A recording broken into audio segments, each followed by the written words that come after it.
Welcome to this explainer. Today we're unpacking a retail mystery that's probably hiding in plain sight right in your own neighborhood, specifically at the local gas pump. We're going to look at how a famously low-margin commodity, literally just regular gasoline, has quietly become a multi-billion-dollar profit engine for one specific company. It's an absolutely fascinating corporate narrative, so let's get right into it. Here's the roadmap for our explainer. We'll start with the Costco gas anomaly, dive into their pump unit economics, uncover the massive membership revenue engine, and finish up with their strategic outlook and cross-selling playbook. All right, Section 1, the Costco gas anomaly. Why exactly are the lines so long when driving is down? So let's set the scene for this narrative. Gas prices have been creeping up globally again, especially after the effective end of the US and Iran ceasefire. And as people scramble for ways to save a few bucks, they're all swarming one specific place. When I first dug into this, I literally had to ask, how on earth can Costco afford to keep prices so low amid all this macro uncertainty? Towards the end of their fiscal third quarter, demand at the pumps hit absolute record levels. It was so intense that a lot of warehouses need multiple daily fuel deliveries just to handle the endless lines of cars wrapping around the block. Seriously, how does that make any financial sense? What's wild is the stark divergence happening right now. While higher gas prices hit the broader economy, causing overall U.S. gas consumption to basically flatten out or drop because people are driving less, Costco is seeing something entirely different. They are literally experiencing double-digit growth in fuel consumption. They're just completely defying the national trend.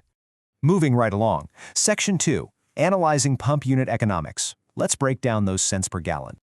When analysts really dug into the math driving those massive lines, they found Costco typically sells gas at a 9-cent discount compared to its biggest local competitors. Now, 9 cents? That might sound pretty small per gallon, but you know exactly how fast that adds up if you're trying to fill up a big SUV or minivan week after week.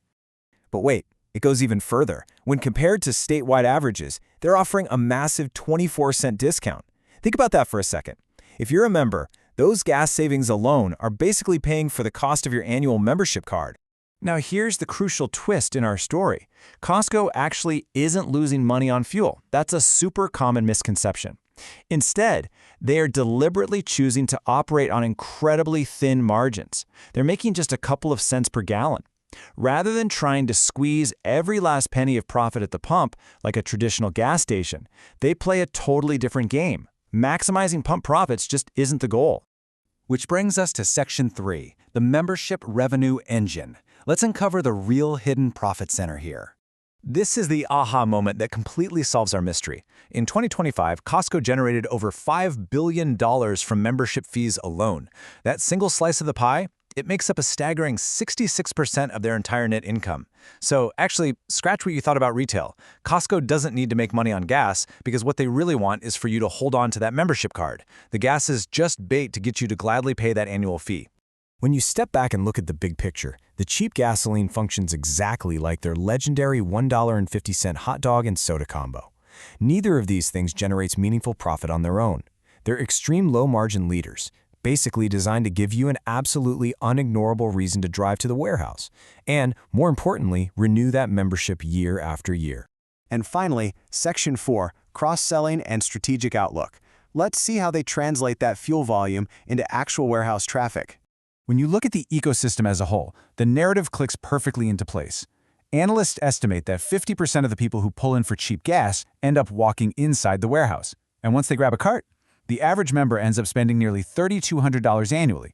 By leveraging our natural obsession with cheap gas, Costco pulls in first-time users and creates this incredible, high-converting funnel for long-term warehouse loyalty. And this totally tracks with what analysts are seeing on the ground.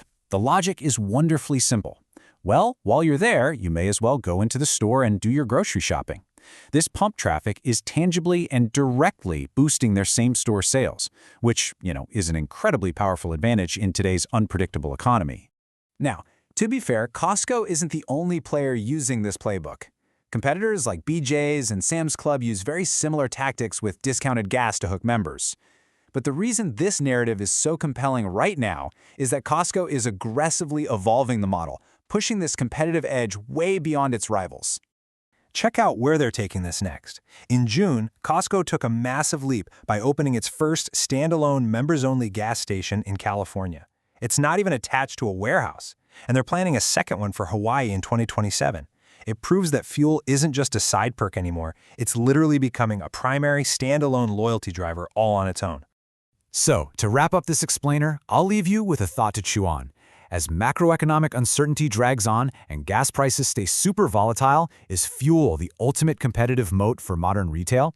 Could selling a ridiculously low-margin commodity actually be the smartest high-margin strategy in the business today? It's a brilliant corporate narrative for sure, and I bet it changes how you look at those massive lines outside your local club next time you need to fill up. Thanks for joining me.